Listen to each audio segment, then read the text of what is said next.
Hi అండి, welcome to my channel. ఈరోజు మన వీడియోలో క్యాప్సికమ్ కర్రీ ఎలా చేయాలో చూద్దాం. క్యాప్సికమ్ కుర్మా చేసుకోవడానికి కావాల్సినవి 2 క్యాప్సికమ్, 4 టమాటాలు, ఆనియన్స్, ధనియాలు, ఎండుమిర్చి, లవంగ, నువ్వులు, పల్లీలు, ఎండు కొబ్బరి, కొత్తిమీర.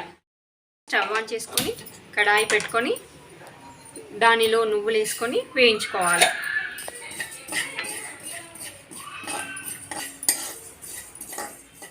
నువ్వులు బాగా వేగిన తర్వాత వీటిని తీసి పక్కకు తీసుకోవాలి. తర్వాత అదే బాణీలో కొన్ని పల్లీలు, ఎండు కొబ్బరి, ధనియాలు, ఎండుమిర్చి, లవంగాలు వేసి వేయించుకోవాలి. ఇవి కూడా బాగా వేగిన తర్వాత వీటిని పక్కకు తీసుకోవాలి. ముందుగా వేయించినవన్నీ ఒక మిక్సీ జార్లో వేసి మిక్సీ పట్టుకోవాలి. దీనికి సరిపడా నీళ్లు పోసుకొని ఇలా మెత్తగా చేసుకోవాలి. ఇప్పుడు ప్యాన్ పెట్టుకొని 3 స్పూన్ల ఆయిల్ వేయాలి.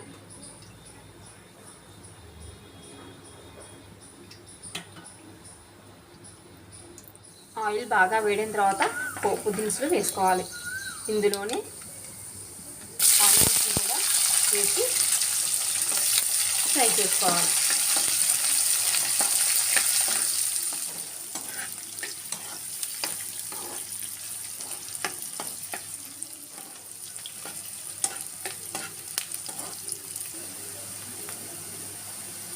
దీంట్లోనే కొంచెం పసుపు వేసి కలుపుకోవాలి.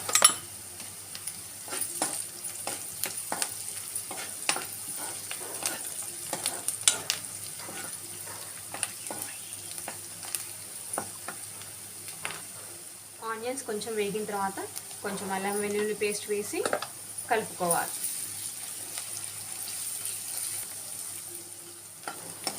ఇప్పుడు దీంట్లోనే ముందుగా కట్ చేసిన క్యాప్సికమ్,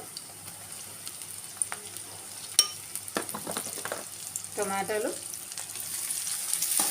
వేసి బాగా కలుపుకోవాలి.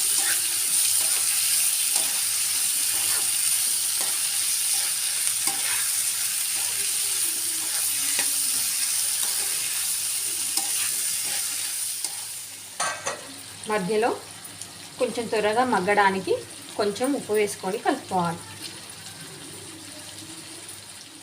ఇప్పుడు ఇవి కొంచెం మగ్గేంత వరకు ఒక 5 నిమిషాలు మూత పెట్టుకోవాలి. ఇప్పుడు దీనిలో సరిపడినంత కారం వేసుకోవాలి. దీన్ని మొత్తాన్ని ఒకసారి కలుపుకొని మళ్ళీ ఒక 5 నిమిషాలు మూత పెట్టుకోవాలి.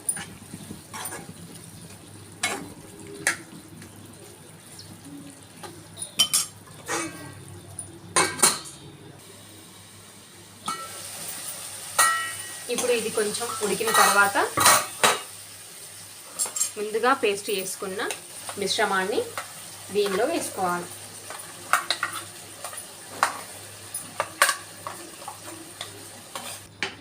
దీంట్లోనే ఇంకొంచెం వాటర్ కూడా పోసుకొని కలుపుకోవాలి. ఇదంతా కొంచెం దగ్గర పడేంత వరకు మూత పెట్టుకోవాలి. ఇప్పుడు ఇది బాగా దగ్గరికి వచ్చిన తర్వాత లాస్ట్లో కొంచెం కొత్తిమీర వేసి కలుపుకోవాలి.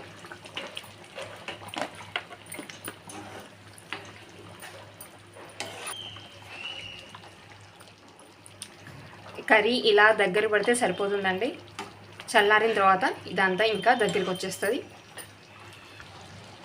ఇప్పుడు మూత పెట్టి 2 నిమిషాలు ఉండనిచ్చి స్టవ్ ఆఫ్ చేసుకుంటే అయిపోతుంది. ఎంతో టేస్టీగా ఉండే క్యాప్సికమ్ కర్రీ రెడీ అయిపోయిందండి. ఇప్పుడు దీన్ని సర్వింగ్ బౌల్లో తీసుకొని సర్వ్ చేసుకుందాం. ఇది చపాతీలోకైనా అన్నంలోకైనా చాలా బాగుంటుందండి. ఇలాంటి మరిన్ని వీడియోల కోసం మా ఛానల్ని సబ్స్క్రైబ్ చేయండి.